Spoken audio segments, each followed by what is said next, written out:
जय हिंद दर्शकों, अचिलपुर प्रभात में आपका स्वागत है। आइए जानते हैं आज के मुख्य समाचार। ग्राम पंचायत गौरखेड़ा कुंभी में मुख्यमंत्री समृद्ध पंचायत अभियान अंतर्गत स्वास्थ्य शिविर का आयोजन। ग्राम पंचायत गौरखेड़ा कुंभी में दिनांक 14 नवंबर को मुख्यमंत्री समृद्ध पंचायत अभियान के तहत एक स्वास्थ्य शिविर का आयोजन किया गया था। कार्यक्रम में ग्राम पंचायत की सरपंच सौ तेजस्विनी अंकुश भिड़कर, सदस्य श्री अंकुश शंकरराव भिड़कर, ग्राम अधिकारी श्री एच.जे. पाटोन, आंगनवाड़ी सेविका, आशा वर्कर, स्वास्थ्य अधिकारी, ग्राम पंचायत कर्मचारी तथा बड़ी संख्या में ग्रामवासी उपस्थित रहे। सभी के सहयोग से यह आयोजन सफलतापूर्वक संपन्न हुआ। इसी के साथ स्वास्थ्य शिविर में विशेष रूप से आंख जांच यानी नेत्र तपासनी शिविर का आयोजन किया गया था, जिसमें नागरिकों ने जांच कराई। इसके साथ ही गांव परिसर को स्वच्छ रखने हेतु स्वच्छता अभियान भी चलाया गया। कार्यक्रम के दौरान विश्व मधुमेह दिवस के उपलक्ष्य में मधुमेह यानी शुगर जांच भी की गई। ग्रामवासियों ने विभिन्न स्वास्थ्य सेवाओं का लाभ लेते हुए इस पहल की सराहना की। ये स्वास्थ्य जागरूकता अभियान महत्वपूर्ण इसीलिए भी है क्योंकि स्वास्थ्य जागरूकता अभियान मुख्य उद्देश्य नागरिकों को अपने स्वास्थ्य के प्रति सजग बनाना है और बीमारियों से बचाव के लिए आवश्यक जानकारी उपलब्ध कराना है। आज के समय में बदलती जीवन शैली, बढ़ता प्रदूषण, कम शारीरिक गतिविधि और असंतुलित आहार के कारण कई बीमारियां तेजी से बढ़ रही है। ऐसे में स्वास्थ्य संबंधी जानकारी और समय पर जांच अत्यंत आवश्यक हो जाती है। इसके फायदे ये भी है कि बीमारियों का समय पर पता चल जाता है। ग्रामीण क्षेत्रों में स्वास्थ्य सेवाओं की आसान पहुंच दी जा रही है। गांवों में कई बार स्वास्थ्य सुविधाएं दूर होती है या लोगों में अस्पताल जाने की जागरूकता कम रहती है। ऐसे अभियान स्वास्थ्य सेवाओं को सीधे नागरिक तक पहुंचाते हैं, जिससे हर व्यक्ति को जांच और सलाह मिल जाती है। स्वच्छता के महत्व की समझ भी बढ़ाती है। स्वच्छता और स्वास्थ्य का सीधा संबंध है। अभियान के माध्यम से लोगों को साफ सफाई, स्वच्छ पानी, कचरा प्रबंधन और खुले में शौच से होने वाले जख्मों के बारे में बताया जाता है। इससे सामुदायिक स्वास्थ्य में सुधार होता है। जीवन शैली में सकारात्मक बदलाव भी आते हैं। स्वास्थ्य जागरूकता कार्यक्रम नागरिकों को सही खान पान, व्यायाम, तमाम काम करने और अच्छी आदतें अपनाने के लिए प्रेरित करते हैं। इससे दीर्घकालिक स्वास्थ्य लाभ मिलता है। इसी के साथ स्वच्छता से स्वास्थ्य का ध्यान कैसे रखें, गंभीर रोगों की रोकथाम कैसे की जाए, इसके बारे में वहां पे उपस्थित कई डॉक्टरों ने बताया। हम जानते हैं। आणि यानंतर आता आपण गावातील स्वच्छतेसाठी सर्वांनी आपण हजर राहू आणि त्यानंतर आपल्या इथं डोळ्याचा ते तपासणीबाबतचा कार्यक्रम ग्रामपंचायतीमध्ये आयोजित केलेला आहे। ज्यांना सर्व काही गावातील जी मंडळी आहे त्यांनी इथं डोळे तपासणी करून आपले चष्मे वाटप सुद्धा करणार आहे।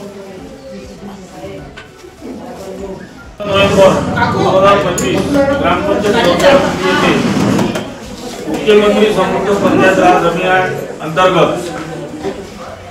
आरोग्य शिबिर आणि स्वच्छतेच्या कार्यक्रमाबाबत आयोजन करण्यात आलेले आहे। सदस्य मंडळ सर्व सरपंच मॅडम, अंगणवाडी सेविका, आशा वर्कर, शिक्षक, ग्रामपंचायत कर्मचारी, विद्यार्थी आणि गावातील नागरिक उपस्थित झाले, त्याबद्दल मी ग्रामपंचायतच्या वतीने त्यांचे सर्वांचे अभिनंदन करतो। आजच्या सुरुवातीला आपण कार्यक्रमाला आपलं सुरुवातीला फोटोचे पूजन करून घेऊ, त्यानंतर आपण कार्यक्रमाला सुरुवात करू। आणि यानंतर आपला जो कार्यक्रम आहे, हा कार्यक्रम आपल्या इथं आरोग्य शिबिर आयोजित केलेला आहे।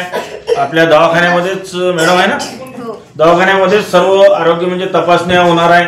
आरोग्याच्या दृष्टीने सर्व विद्यार्थी, गावातील नागरिक सर्वांच्या तपासणी करणार आहे आणि त्यानंतर आपण गावातील स्वच्छतेबाबत आणि सर्वांना आपण सोबत घेऊन गावातील सर्व जिथे घाण निर्माण झालेले आहे अशा पूर्ण रोडची आपण स्वच्छता करून आपलं गाव स्वच्छता आणि हरित कसं राहील आणि जल समृद्ध कसं बनेल याबाबत आपण सर्वांनी सहकार्य करावं अशी मी विनंती। जय राष्ट्रसंत तुकडोजी महाराज स्वच्छतेचा संदेश देणारे संत गाडगे महाराज व आज त्यांची जयंती आहे। या सर्व महामानवांना विनम्र अभिवादन करते। उपस्थित सर्वांचे ग्रामपंचायतच्या वतीने सहर्ष स्वागत करते व सर्वांना आज बालक दिनाच्या शुभेच्छा देते। आज आपण या ठिकाणी एक छोटासा उपक्रम करण्यासाठी जमलो आहोत। स्वच्छताचे आणि आरोग्याचं आपल्या ग्रामपंचायतमध्ये आज आरोग्यविषयक तपासणी होणार आहे. डोळ्यांची तपासणी, रक्तांची, ब्लड शुगर वगैरे, तसेच स्वच्छता आपल्या गावाची करणार आहोत व सर्वांनी या योजनेचा लाभ घ्यावा अशी मी विनंती करते. धन्यवाद. ग्रामपंचायत गौरखेडा कुंभी येथे भेट देऊन अतिशय खूप छान वाटलं की स्वच्छता खूप चांगली आहे. इतक्या ग्रामपंचायतला गेलो पण ही ग्रामपंचायत थोडी आगळी वेगळी वाटली. फोटो वगैरे, स्वच्छता, मस्त छान असं वातावरण, समित्या, तर इथं तंटामुक्ती समिती आहे, वाहनक समिती आहे, हुंडा प्रतिबंध समिती आहे, लेखापरीक्षण समिती आहे, बाल हक्क समिती आहे. जे समिती आहेत याच्यामध्ये अजून एक समिती आपली कमी आहे. तर सरपंच मॅडमला माहीतच असेल की कलेक्टर ऑफिसून पत्र आहे की आपल्या इथे तंबाखू मुक्तीची समिती स्थापन करायची. त्याची अध्यक्ष महिला असली पाहिजे आणि 5 उपाध्यक्ष म्हणजे आपले सदस्य असले पाहिजे. आणि तशी समिती तर असली पाहिजे, लावून असली पाहिजे आणि ती तसं कामही केली पाहिजे. आणि जे आपले कोणी इथं तंबाखू खाऊन येत असतील तर त्यांना डायरेक्ट 200 रुपयाचा दंड लावायचा. डायरेक्ट 200 रुपये. आपला कर्मचारी असो की कोणी असो, ते तुम्हाला अधिकार दिलेले आहेत, सरपंचांना माहीत आहे, सर्व माहिती आहे ना. तर तशा पद्धतीची आपली समिती स्थापन करायची आहे. याच्यानंतर मी व्हिजिट करणारच आहे सर्व ग्रामपंचायतला. आणि आपले 3 गावं दिलेले आहेत अचलपूरमधले, तिकडे चौसाळा, बोर्डी आणि नायगाव काहीतरी अशी 3 गावं दिलेली आहेत. त्यानंतर अजून 3 असे म्हणजे पूर्ण गावं समिती मागवणार आहे. ते समिती आपल्या तहसील अंतर्गत येणार आहेत सर्व. तसं तुम्ही स्थापन करा आणि तसं कामही चालू करा. कोणी खाऊन येत असेल तर त्याला दंडही लावा आणि तसं दंड गोळा झालेला लिहून ठेवा. फक्त पावती वगैरे कोणाला किती दंड लावला सगळं ते कोणी असो, बाहेरचा असो की आपला असो, ते लावायचं. तर लेकरं तुम्ही जमलेले आहे ना. तर आजचा काय दिवस आहे आणि अजून तुमचा दिवस बाल दिवस, म्हणजे आज तुमचा दिवस आहे. असा फादर डे असते, मदर डे असते, तसा आज बाल दिवस आहे. तर तुम्हाला स्वच्छतेच्या हात धुवायच्या पद्धती माहित आहेत का? सांगा बरं, एकट्याने उठून मला सांगा सर्व पद्धती. कोण सांगते? कोणी एकटं उठून सांगा मला हात धुवायच्या पद्धती. चला उठा. सांगा ना, सांगा ना, जसे आले तसे सांगा. आपला काही तर कोणी मारणार नाही छडीने. सांगू द्या. कोण सांगते? अरे सांग ना, सांग. 2 सांगितलं, 2 सांग. समोर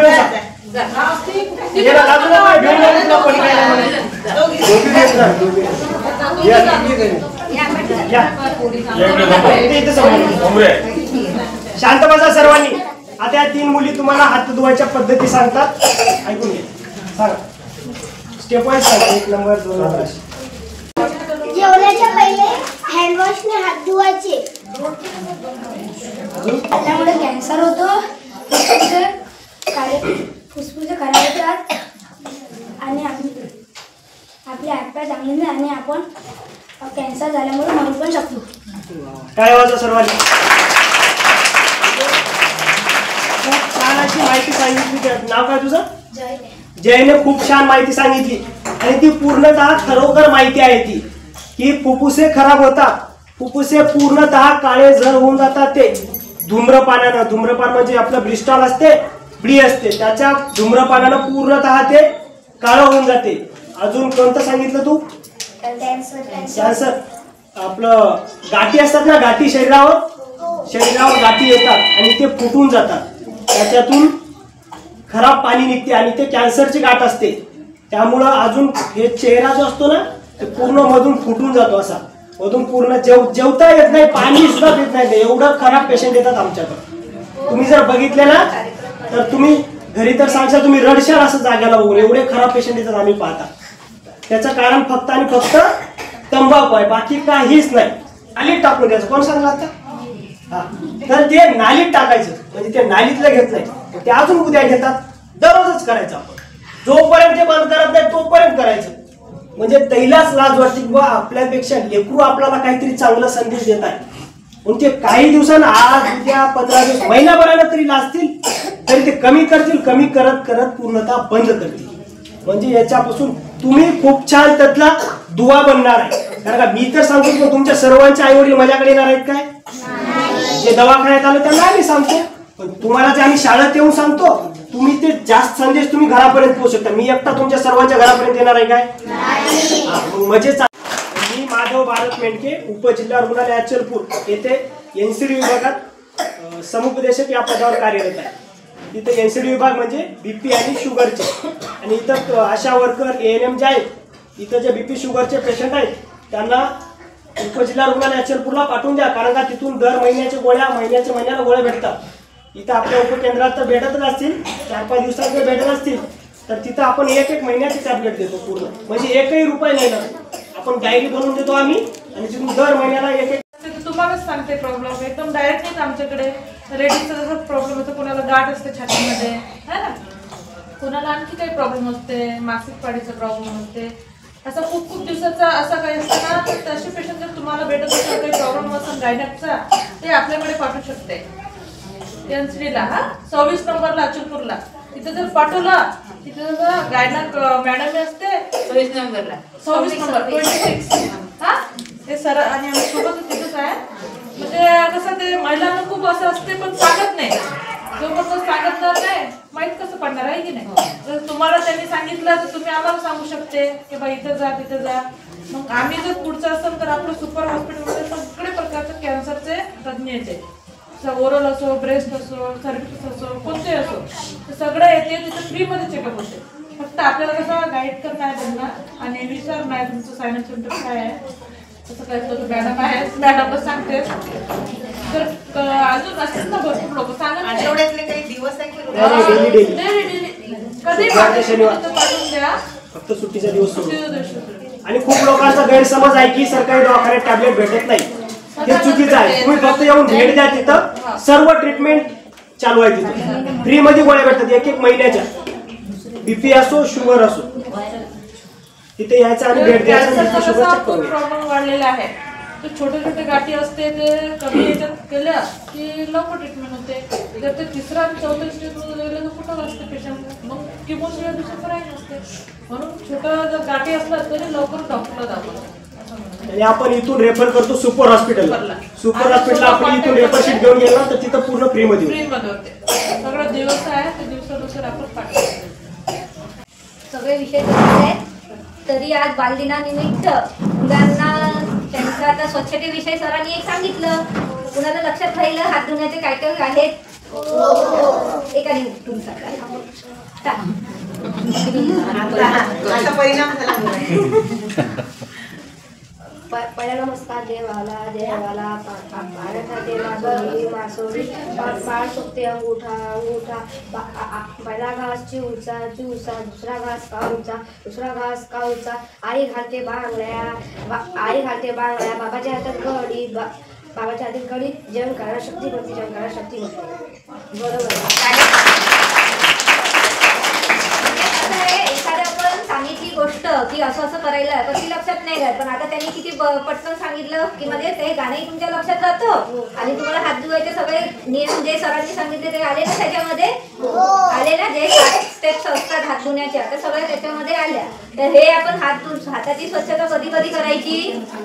जेवणाच्या आधी, आपण शौचास जातो त्याच्यानंतर, कधी आईला काय सांगायचं, घरी स्वयंपाक बनवण्याच्या आधी हात स्वच्छ धुवायचे.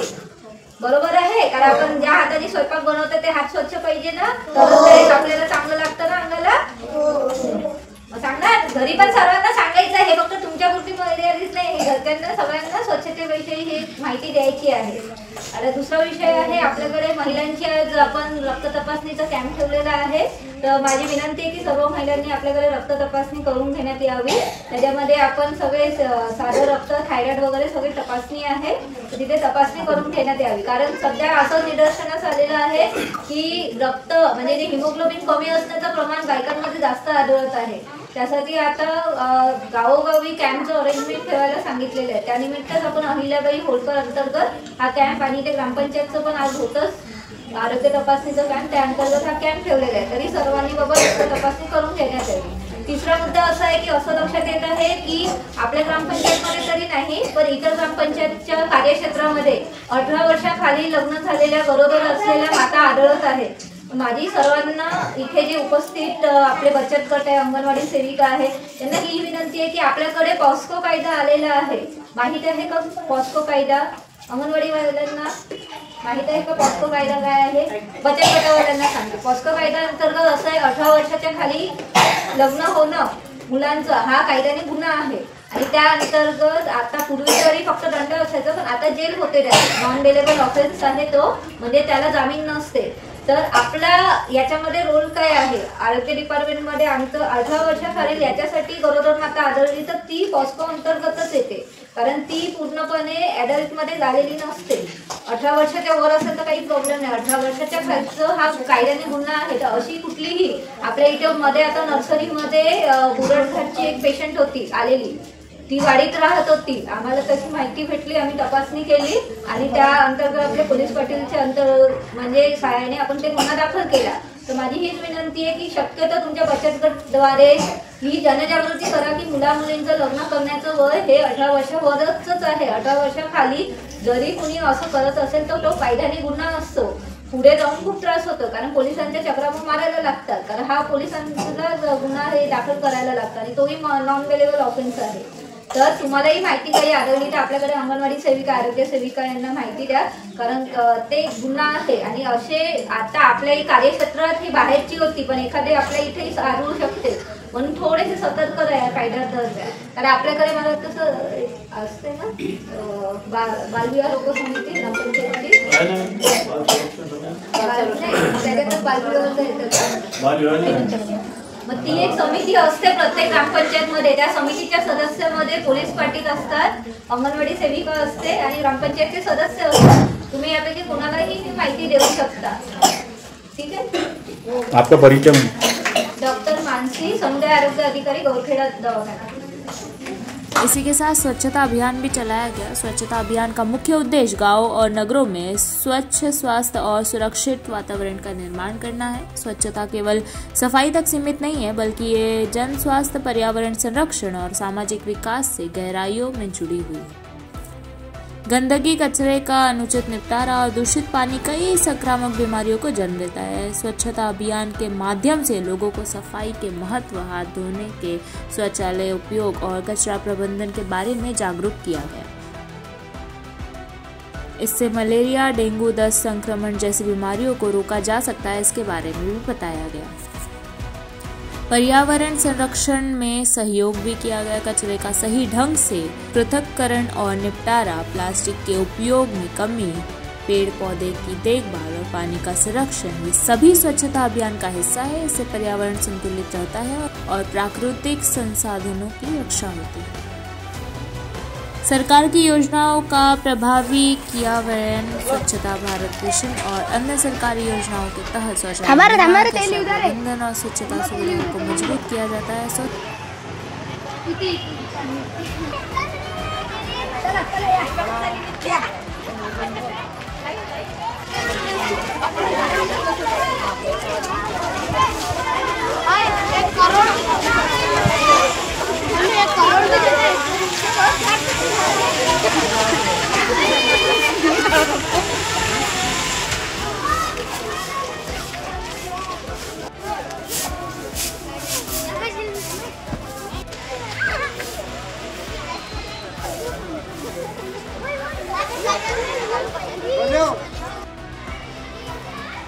आज के लिए बस इतना ही। आप देखते रहिए अचलपुर प्रभात समाचार, जो सच बताए। वीडियो को लाइक कीजिए, शेयर कीजिए और हमारे चैनल को सब्सक्राइब कीजिए।